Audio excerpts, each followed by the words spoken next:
Introducing a completely redesigned experience that you can sense.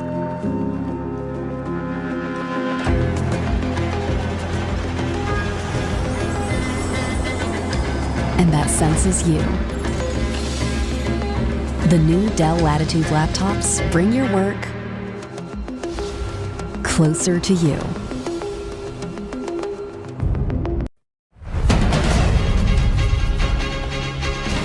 A grandmother killed in a horror carjacking, stabbed in front of a young child. Tonight, a major manhunt for the attacker still on the run. Good news for renters, major changes announced for Queensland tenants. Gold Coast families terrorised, victims of a weekend-long youth crime spree. Council election campaigns ramp up, new promises to fix Brisbane's traffic woes. Drivers to benefit at the Bowser under big changes to Australia's car manufacturing standards. And devoted Taylor Swift fans rush to get a lasting reminder of their idol's Aussie visit. This is 9 News Queensland with Mia Glover. Good evening. A family is grieving and a community reeling after an Ipswich grandmother was killed in an horrific carjacking outside a shopping centre. The violent attack unfolding in front of a 6-year-old child. Tonight, a major manhunt is ramping up to catch the killer. A heartbroken family facing an unthinkable tragedy. Vilene White was an adored wife, mother and grandmother. The 70-year-old had just finished grocery shopping with a 6-year-old girl last night when she was brutally set upon by a monster lurking in this underground car park. Vilene was stabbed in front of the child and left to die while her attacker fled in her car. It's abhorrent, it's violent, and it is a cowardly crime like I have not seen in my time as a detective. After the horror she just witnessed, the terrified young girl managed to raise the alarm.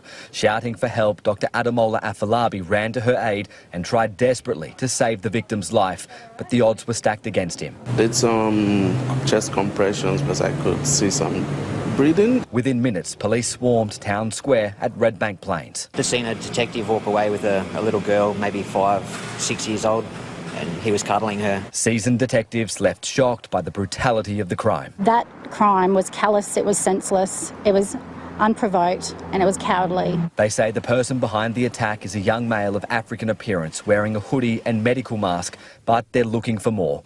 The grandmother's Hyundai Getz was driven for just 20 minutes before it was dumped at Springfield Lakes.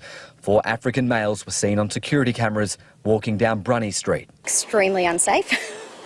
A bit uncomfortable. Officers found the car this morning, but there was no sign of their suspects. Then, this afternoon, a possible breakthrough. Police have left no stone unturned today and have searched the area extensively, and late this afternoon came across this knife left on the road near where the car was dumped. These types of investigations, we will always err on the side of caution and seize exhibits as we should. As the major manhunt intensifies, tributes are growing at the scene of the horrendous crime. Well, this is a terrible crime. Nobody should die the way this woman has, and our police are taking it very, very seriously. Vilene's daughter has told 9 News she was the light and life of their family, describing her as the most loving, compassionate and caring person you could ever meet. Jacob Chico is live at the scene for us. Jacob, evening to you. Police are still on the hunt for those 4 young males seen in that footage. Mia, Vilene's killer and those 3 other young males described as African in appearance and pictured in that CCTV tonight, they are all still at large. Anyone who recognises the 4 of them or anyone who may have seen them leaving Springfield Lakes last night on foot around 6:30 p.m, or anyone who might have seen them in the Hyundai Getz in the minutes before they're being told to come forward. That car will be forensically tested, and so too the knife that police seized just a few hundred metres away from where that car was dumped. Mia, today police couldn't confirm whether this is gang related. The investigation is simply too early at the moment, but what they did say is that officers tonight and throughout the evening will be leaving absolutely no stone unturned in the hunt for those responsible, and of course to give Vilene's family justice. Jacob, thank you. I want to bring in now Kate Lamb, who's at the local sports fields. And Kate, evening to you. That's where the local community has gathered for a vigil tonight. It's been an incredibly emotional evening down there, hasn't it? certainly has, Mia. You can really sense just how deeply this community is reeling following this tragedy. We've got more than 50 people who've gathered here tonight. More are still trickling in now for this candlelit vigil for Vilene White to really pay their respects to her. Some of them knew her, others didn't, but they all really share in that sentiment that they want to show her family that they are standing with them in their time of grief. Now, there is that really deep sense of sadness here, but there's also a deep sense of anger as well that such a violent crime could happen to such an innocent person in a public place that they all go to so regularly, and that's a sentiment shared by the Ipswich Mayor. Take a listen. So I've been the Mayor for 4 years, and this is the first time anything this violent has happened in our community on my watch. We're devastated. Our community safety is our number one priority, and so Council will do everything we can to work with the police and to make sure our community stays safe. Now, just 24 hours on from this horrific murder, more than 1,000 people have signed a petition calling for more police patrols at that town square, saying that they increasingly were fearing for their lives there. Action has already been taken by police, setting up a mobile police beat and increasing their patrols around that area to make people try and make people feel safe again. Take a listen. The community becomes very fearful. And we saw that here in the last 24 hours. So our commitment, as I said, is to make sure that we increase police presence. Now, certainly a long time before that safety is felt again here, but certainly tonight these lights will stay on until 8:30 tonight for the community that wants to come here and gather to pay tribute to Vilene, but also to show her family and show them that they are supporting them during this time. It's certainly an unimaginable loss that they've felt, Mia. Oh, certainly, Kate, thank you. Turning to the day's other news now, and more help is on the way for struggling Queensland renters, with the government announcing a $160 million support package. The new reforms also promise to improve tenants' rights, but there's criticism tonight. Some of the changes are simply there for show. 24 years old with 2 teenagers in her care, Caroline knows how difficult this rental market can be. So it does put a lot of pressure on, and trying to find suitable housing for that is very hard. She had a quick housing square table with the Premier just moments before he announced more relief is on the way. 1/3 of Queenslanders rent, and they have said to us that they're doing it tough in what is a very tight rental market. The government's new $160 million support package will create a portable bond scheme, making it possible to transfer a bond from one property to another when renters move. It will also establish a new rental code of conduct, cracking down on dodgy practices, ban all forms of rent bidding, and hire 42 new officers to help renters find homes. Also, financial help. It provides rental grants for a short period of time or rental subsidies for a longer period of time to fill the gap where a renter might not be able to afford the full cost of rent. More rights too, with renters entitled to a 48-hour entry notice, and annual rent rise restrictions would apply to the rental property and not the tenancy. In particular, we're really pleased to see increased protection for people who need to modify their homes because of safety issues, particularly related to domestic and family violence. But not everyone's sold on the plan. All roads lead back to the state government when it comes to the housing crisis not providing enough supply. The Real Estate Institute of Queensland says some of the government's new rental relief reforms sound good on paper but lack substance. Rental bidding's an interesting one because, of course, it's already unlawful here in Queensland, and there are also some other changes that we would argue are really just adding red tape and are there for show. Cam Inglis, 9 News. After days of controversy, Labor-aligned staffer Danielle Cohen has announced she won't be taking up a newly formed position in the Premier's department. Her appointment to the role of Assistant Director General sparked accusations of jobs for mates, given the position was not advertised. Ms Cohen announced today she won't be taking up the job and will instead return to her old one at the government-owned Stanwell Corporation. Council election campaigns are ramping up tonight, 6 weeks out from Queenslanders heading to the polls. Brisbane's Lord Mayor today announcing a plan to automate traffic light sequencing to improve congestion on our roads. For many Brisbane drivers, it's the biggest test of patience. Obviously, it's a source of frustration for many people each day as they're stuck waiting for the lights to change. Brisbane's Lord Mayor making a re-election pledge to end the days of rolling from one red light into the next by upgrading the city's traffic management systems from technology designed in the 80s and 90s. Making signals work better, better coordination between traffic signals, better sequencing. An initial investment of $15 million to test priority intersections after a global search to find the best congestion-busting smart software.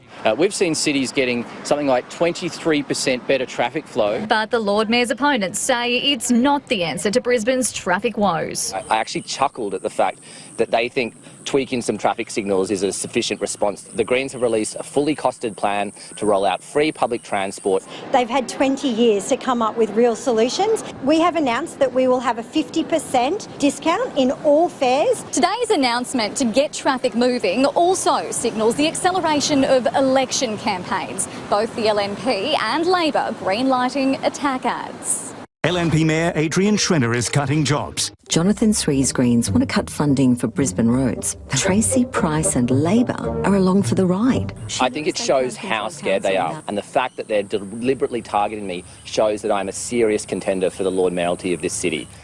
Claire Todd-Hunter joins me in the studio now, and Claire, evening to you. We're certainly seeing these campaigns heat up, aren't we? Yeah, we are, Mia. Adrian Schrenner's team calling today for Labor to rule out doing any preference swap agreements with the Greens, warning voters of what they're calling a coalition council of chaos. Both the Greens and Labor have denied they're working together. Labor pointing out they're running a candidate in every seat, even launching their own attack on Jonathan Swearengenathan's housing policies, while he says the Greens are planning to take seats off Labor, though he's open to working constructively with all parties. It does seem clear, though, Mia, that we can expect all campaigns to ramp up over the next 6 weeks ahead of the council elections on March 16. Lucky us, Claire. Thank you.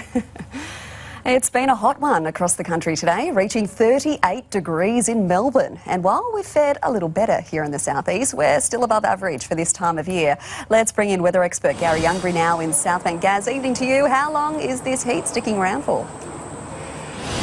Well, good evening, Mia. The rest of February, the bad news, another 4 weeks of it. Thankfully not as bad as Melbourne and Sydney. They've had high 30s today. But what we're looking at is, 1 to 2 degrees above average for the rest of the week. Have a look at our heat map across our state. You'll see the heat across southwest and central and southern Queensland. West of that, Alice Springs tomorrow, 43 degrees. So certainly above average and plenty of humidity over the next week. We should say goodbye. Queensland should to ex-tropical cyclone Kirrily, thankfully.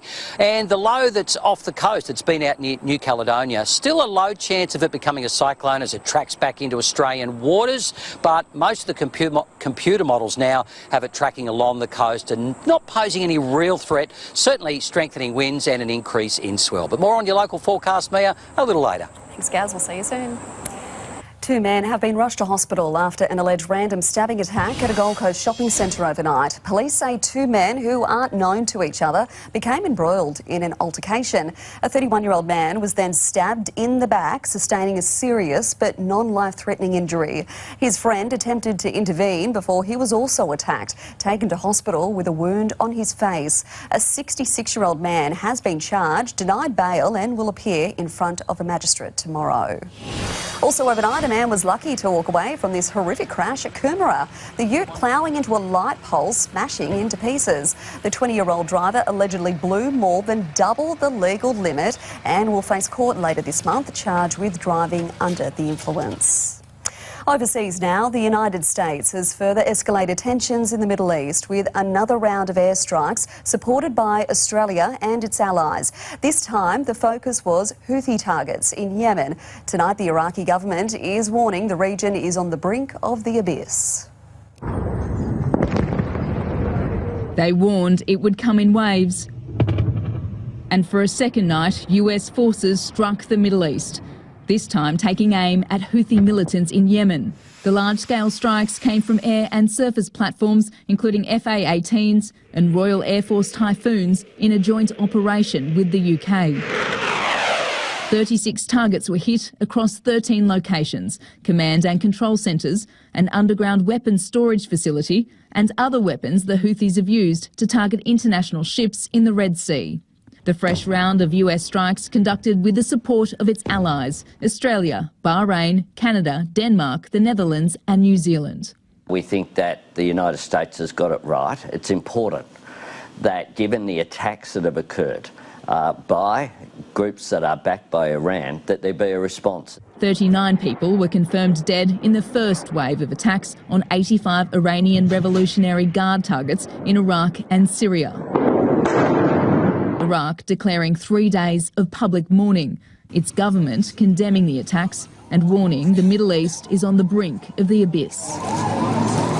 A muted response from Iran's foreign ministry calling the strikes a strategic mistake and that they make it difficult to reach a political solution in the region. The US says it doesn't want a wider war, but it has already spiralled into one, and it remains to be seen how these ongoing attacks impact any further hostage negotiations. Hamas sees these strikes as joint Israeli and US aggression, any hope of a potential ceasefire deal appearing to stall. Thousands of Israelis pushing their government to do more to seal the deal, blocking major freeways in a cry for help. But Benjamin Netanyahu will not accept Hamas's conditions to free thousands of Palestinians and remove his troops. He's now threatening to attack Rafah, Gaza's southernmost city, where more than 1 million Palestinians have fled to seek shelter. In Washington, D.C., Alison Petrowski, 9 News. Back home, and thousands of people have marched through Brisbane this afternoon, rallying in support of Palestine. The crowd marched from Queen's Gardens to Southbank.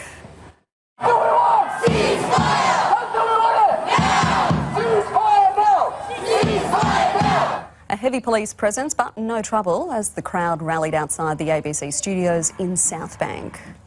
A Hollywood heartthrob in hot water. Queensland superstar Jacob Elordi at the centre of a police investigation. Brandishing a knife and flaunting their crimes online, a Gold Coast home left shaken as youth criminals run riot. And tonight, a deadly discovery under a bonnet.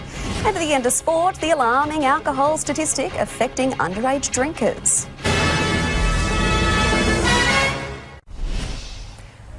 Brisbane actor Jacob Elordi, who shot to fame in the film Saltburn, has been accused of assaulting a man in Sydney's east. The 26-year-old had a run-in with a radio staffer who was asking him questions before the altercation broke out at a hotel last night.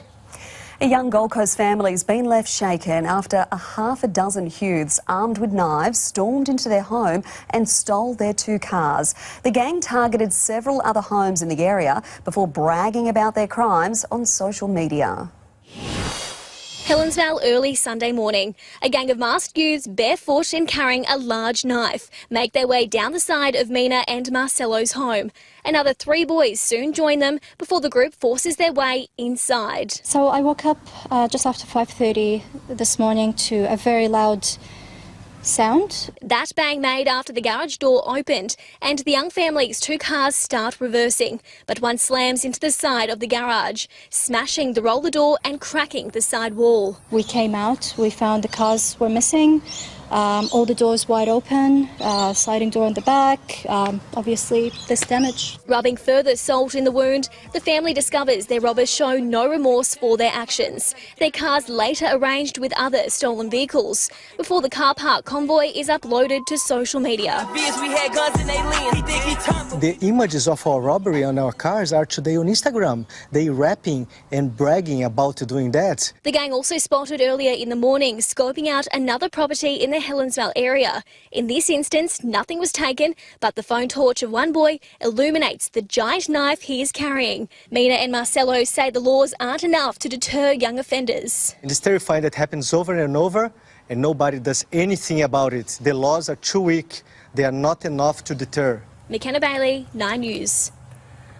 Car manufacturers could have to meet fuel efficiency standards for the first time in Australia from next year. Petrol-powered 4-wheel drives and utes would have to be offset by fuel-efficient cars, which the government says will mean fewer trips to the Bowser and more money in your pocket.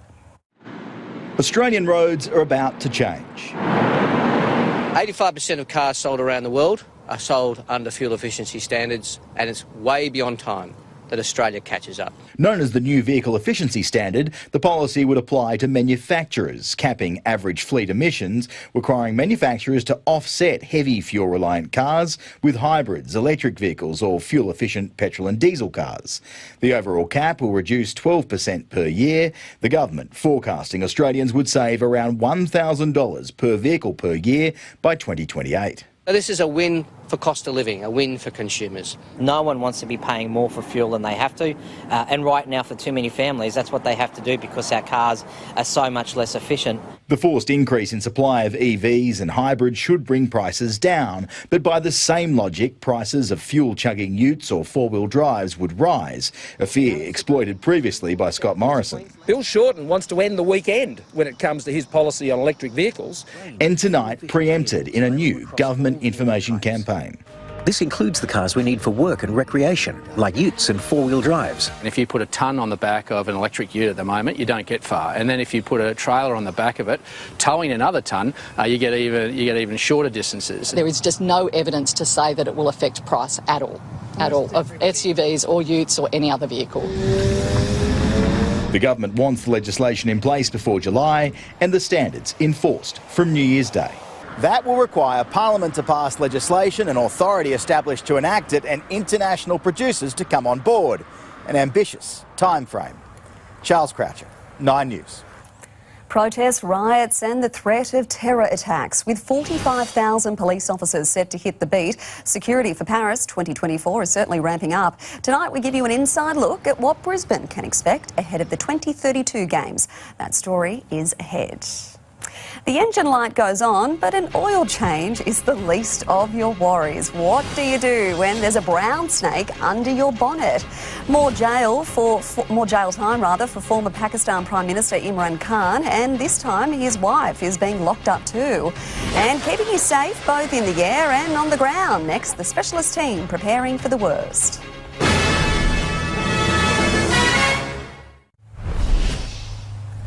More than 50 people have been killed and another 250 are missing after forest fires tore through a densely populated region of central Chile. Firefighters are tonight struggling to reach some of the worst affected areas. Close to 100 forest fires consuming central Chile. The deadliest burning through the city of Valparaiso, home to nearly 1 million people. While some residents try to take shelter from the flames, others do all they can to escape them. Firefighters are struggling to reach some of the worst hit areas, neighbourhoods in the mountains. The flames spreading so quickly, these streets were engulfed in 15 minutes. Everything went dark, this man says. We didn't know what to do. Our neighbours got burned, a father and daughter, and we were left with nothing. More than 1,100 homes have been destroyed so far, the fires affecting close to 45,000 hectares. From above, Chile's president surveys the damage, declaring a state of emergency and handing down evacuation orders. There are also warnings tonight the death toll, already in the dozens, will certainly increase. Authorities now investigating if arson was involved in bringing about one of Chile's worst tragedies in more than a decade. Amber Caneen, 9 News. The legal setbacks keep on coming for former Pakistani Prime Minister and cricket star Imran Khan. He's been handed another lengthy prison term. He and his wife have been sentenced to 7 years each. It's the third jail term for Khan in less than a week. Pakistan's Adiala prison, currently housing former Prime Minister Imran Khan, and the jail terms keep coming. The 71-year-old and his wife sentenced to 7 years jail for breaking the country's marriage laws. These all are political motivated cases just to sabotage the elections of 8 February.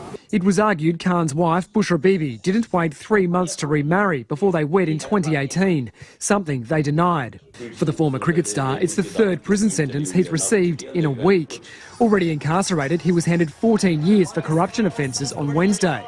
That came a day after a judge sentenced him to 10 years for leaking state secrets, after waving a document at a rally which he claimed was evidence of a conspiracy against him by Pakistan and the US.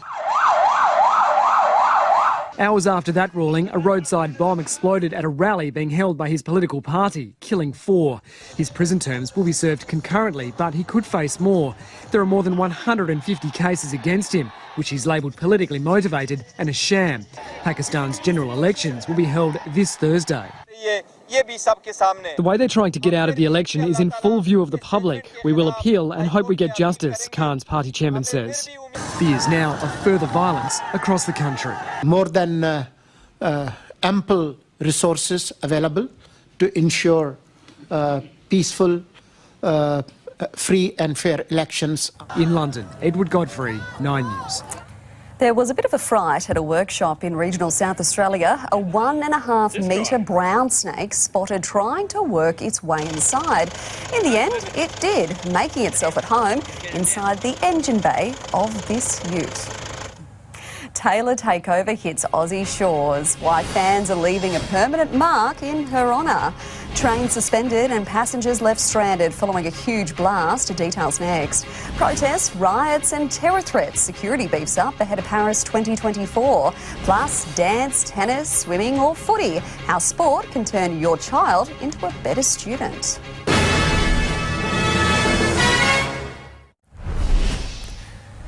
There's been a huge explosion at a restaurant in Tokyo, fire ripping through the building and threatening surrounding businesses. Close to a station, it triggered the closure of a train line and forced 800 passengers onto the tracks. Propane gas is thought to be behind the blast. 1 person was injured. Encouraging children to play sport is not just good for their fitness, but also their brains, according to new research. Professors at the University of Sydney surveyed more than 4,000 kids aged between 4 and 20, finding a strong link between sports participation and higher NAPLAN scores. At every major airport across the country, a dedicated team of aviation rescue firefighters are ready to act and should the unthinkable happen. This year marks the 100th recruitment drive, a gruelling course where only the best make the cut. At Melbourne's Tullamarine Airport, the engine of an A380 erupts, fuel leaks onto the tarmac. Trucks carrying 10,000 litres of water and foam douse the flames.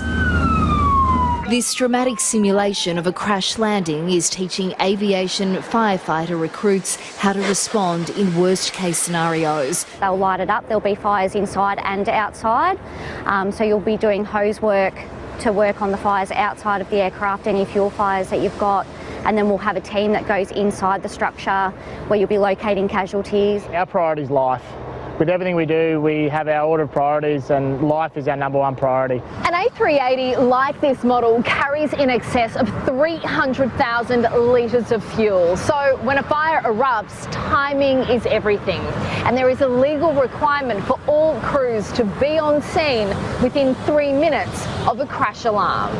Cardio and strength is a prerequisite. The hoses would feel up to about 80 kilos dragging those along, so yeah, it's heavy. In a year, aviation fire crews across the country are called out to more than 4,000 jobs. From a PAN to a Mayday call to aircraft observations in regards to landing gear issues, could be fuel leaks, engine fires, CPR to first aid. Over 15 weeks, the recruits will pack in theory and practical drills, eventually joining 850 firefighters based at 27 of Australia's busiest airports. It's the service you hope you'll never need, but like an insurance policy, is there if anything goes wrong. Sophie Walsh, 9 News.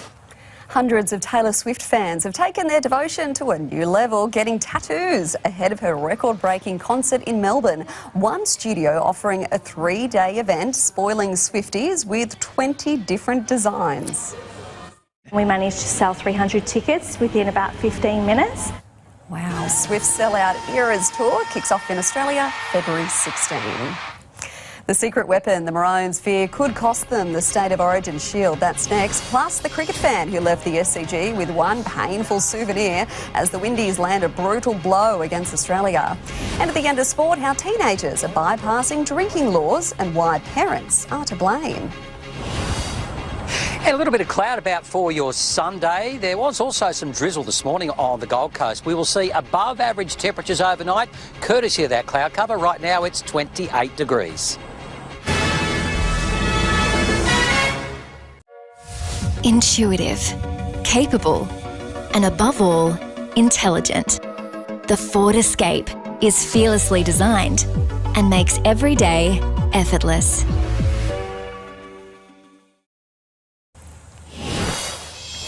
Maroon's 5'8" Cameron Munster is already looking over his shoulder, wary of losing his job to Broncos young gun Ezra Mam this year. Two of Queensland's biggest stars warning the new look Blues have a secret weapon. He's the passionate football manager who's overseen the Storm's success from the sidelines since 2007.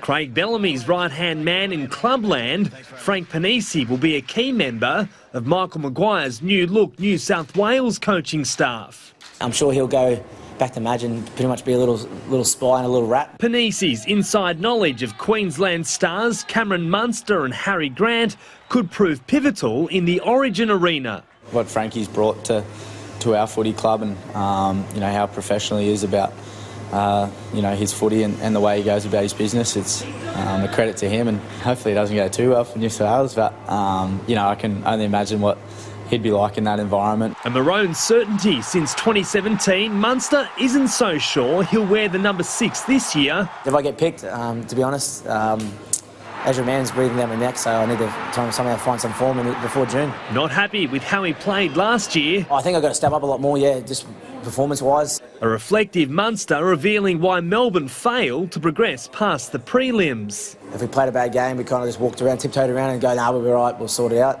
but at the start of this year, we've put a line in the sand and I feel like I'm probably the fittest and I've been for a couple of years, so and I'm very hungry, so I can't wait to see what we can do. Zach Bailey, 9 News. One fan in Sydney has been left bloodied and bruised after a brutal tail-end Aussie batting display at the SCG.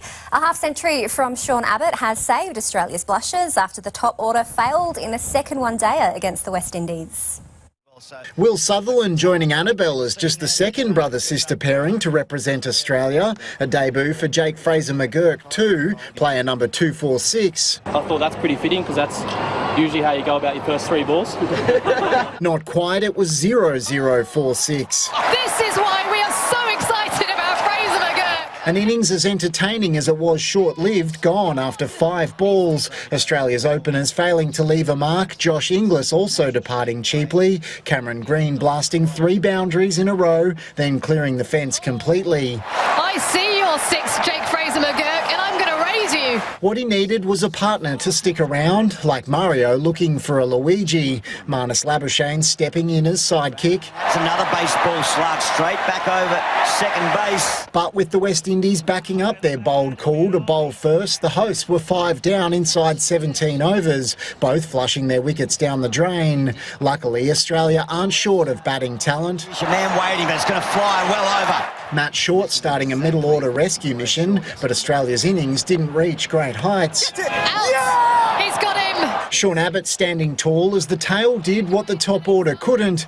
4 sixes from the bowler had the SCG crowd in the firing line, and while their catching needed some work... Oh, that is nasty. On the field, it was spectacular. Absolutely outstanding. That is one of the catches of the summer. Abbott top scoring with 69, his second international half-century. The Windies target 259. Mark Gottlieb, 9 News. Australia's women have struck first in their one-day series against South Africa, winning the first match by 8 wickets. Beth Mooney top scoring with 52 as the Aussies chase down their modest target of 105 with 31 overs to spare. After delivering a searing bouncer on day 2 of the Sheffield Shield match against Tasmania, then falling over himself twice, Michael Neser finally broke his wicket drought at the Gabba, taking the scalp of Tasmania's opener Caleb Jewell on 37. Brilliant catches from Joe Burns and Mark Steckety helping contain the Tigers to 219, 63 runs short of Queensland's opening total.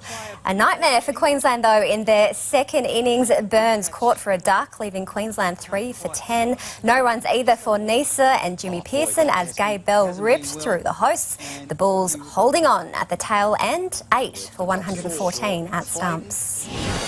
Ange Postecoglou's days 9 under par 63 has put the Australian in contention ahead of the final round of the Pebble Beach Pro-Am. Day is tied for 6th of 4 shots behind leader Wyndham Clark, who set a new course record with a 12 under par round. The American holds a 1-stroke lead heading into what is set to be a windy and rainy last day. Ali Day has claimed his 5th Nutrigrain crown, putting on a clinic in the last round of the Ironman series.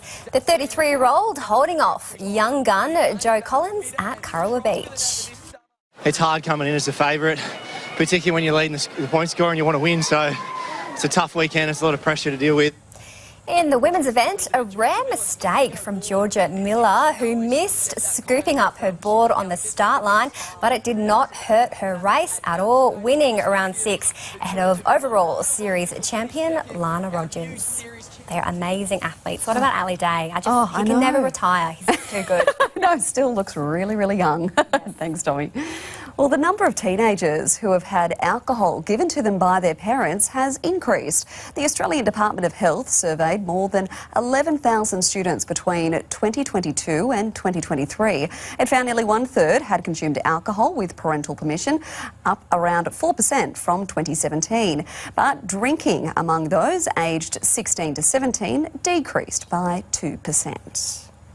In just 3 minutes, bolstering their blue wall as the threat of protests, riots and terror attacks looms over Paris 2024, the city is ramping up their security. Tonight, we give you an inside look at what Brisbane can expect ahead of the 2032 Games. That's next. But first, Gary's back with a check on the weather. And Gaz, we had some rain overnight on the Gold Coast, didn't we? Yeah, late last night, Mia, and early hours this morning. After 9 this morning, it was just drizzle and no rain really for the rest of the southeast. It should be a mostly fine Monday. A detailed forecast coming up next.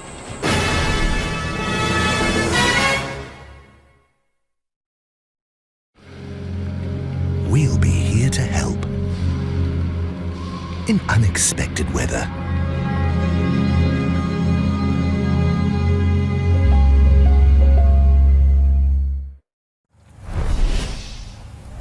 In a sign of what's to come for Queensland in 2032, French police are preparing for their biggest ever task, keeping millions of visitors and residents safe during the Olympic Games. Dealing with protests, riots and the threat of terror attacks are top of their agenda. On the beat in the French capital, even in the quieter months, police officers are hard to miss. But come July, there'll be a presence never before seen. We actually know that we will need 45,000 police officers to secure the event. That's a lot more than normal. It's more than 6 times the regular 7,000 officers. Training exercises are already underway across the city. The number will far exceed the beefed-up force for mass demonstrations and riots. Scenes like these aren't uncommon in the capital. Paris also consistently faces a heightened terror risk. 1 person was killed and 2 others injured in an attack near the Eiffel Tower in December. Police aren't alarmed, but they're prepared. We just tend to have a big concern about the terrorist attack. That's why we have so many police officers. Some metro stations deemed vulnerable to attacks will be closed. The bomb squad will be on alert for discarded bags. An extra 400 security cameras will be installed and police will be using drones. Protecting large crowds is nothing new for French police. This is one of the most popular cities in the world. But the Olympics presents a challenge unlike any other. Up to 16 million people are expected to visit Paris during the Olympic and Paralympic Games. As many as 600,000 people are expected to line the Seine for the opening ceremony. There are plans to have a police officer positioned every 2 metres along the 6-kilometre route. This is also one of our concerns, where we are going to find that many police officers. One of the many questions they urgently want answered. Police have been staging their own protests in recent weeks as they clash with the government over pay and conditions during the Games. It's been now 7 years that we know the Olympic Games has been awarded to Paris, and less than 6 months ahead of the deadline, we still lack answers. But they insist they won't cause disruptions once the Games begin. In Paris, Edward Godfrey, 9 News. Switch on a Daikin Alira X split system with advanced streamer technology to remove more than 99% of harmful indoor air pollutants and surround yourself with cleaner air this summer. Daikin, perfecting the air. Gary's back with your full weather forecast now. And Gaz, how's the week shaping up?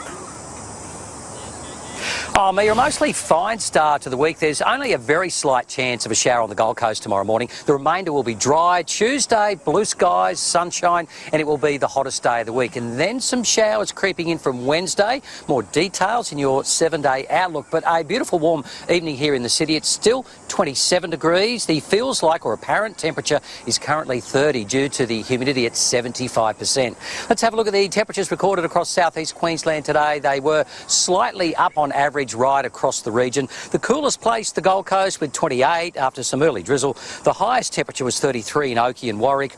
All of the inner suburbs reached into the low 30s. On the weather map, the remnants of ex-tropical cyclone Kirrily will drag rain and storms over New South Wales, Victoria and eastern South Australia. Plenty of moisture across the north, with that'll trigger showers and storms, while southeast Queensland remaining dry under the influence of high pressure. Interstate, it'll be fine for Perth and Adelaide, cloudy for Melbourne. Morning showers in Hobart, rain for Canberra, showers and storms on the way for Sydney and Alice Springs, 43 degrees. Some of that heat pushing into Western Queensland. Now, Queensland tomorrow, showers for Cairns, partly cloudy Townsville and sunny in Mackay, sunny and very warm in Gladstone and Rocky. It'll be hot inland with 37 for Mount Isa, 38 Roma and 40 degrees in Longreach with a chance of a storm. Mostly sunny and low 30s across Bundaberg, Maryborough and Gympie. Here in the southeast, expect a warm evening, then above average temperatures tomorrow, partly cloudy day. Light east-northeasterlies freshing in the afternoon. The coast should see around 30 degrees. Inland, 34 for Gatton and Ipswich. Moreton Bay, northeasters, 10 to 15 knots. The sea's below 1 metre on the bay. And offshore, Brizzy, a partly cloudy day. Northeasterly winds getting up later, a low of 24, so a warm evening, a top of 32 for your Monday. So your 7-day outlook at Tuesday, 33, the hottest day of the week. A humid Wednesday with a couple of showers. A shower or two possible Thursday, Friday and Saturday with low 30s each day. Ipswich, hot for Tuesday, 36, a shower or two and low 30s forecast from Wednesday right through to the weekend. For the Gold Coast, Tuesday fine and 31, scattered showers Wednesday and Thursday, a few showers Friday and also into Saturday, but still very warm. The Sunshine Coast, sunny Tuesday and 32, scattered showers across your Wednesday, Thursday, Friday and into the weekend. So there's not a lot of rainfall in it towards the middle and end of the week, but Mia, I'm afraid that will make temperatures feel a lot warmer due to the humidity as it sticks around for another week. Oh dear, not the hair, Gaz, not the hair. Well, not yours anyway. Thanks very much.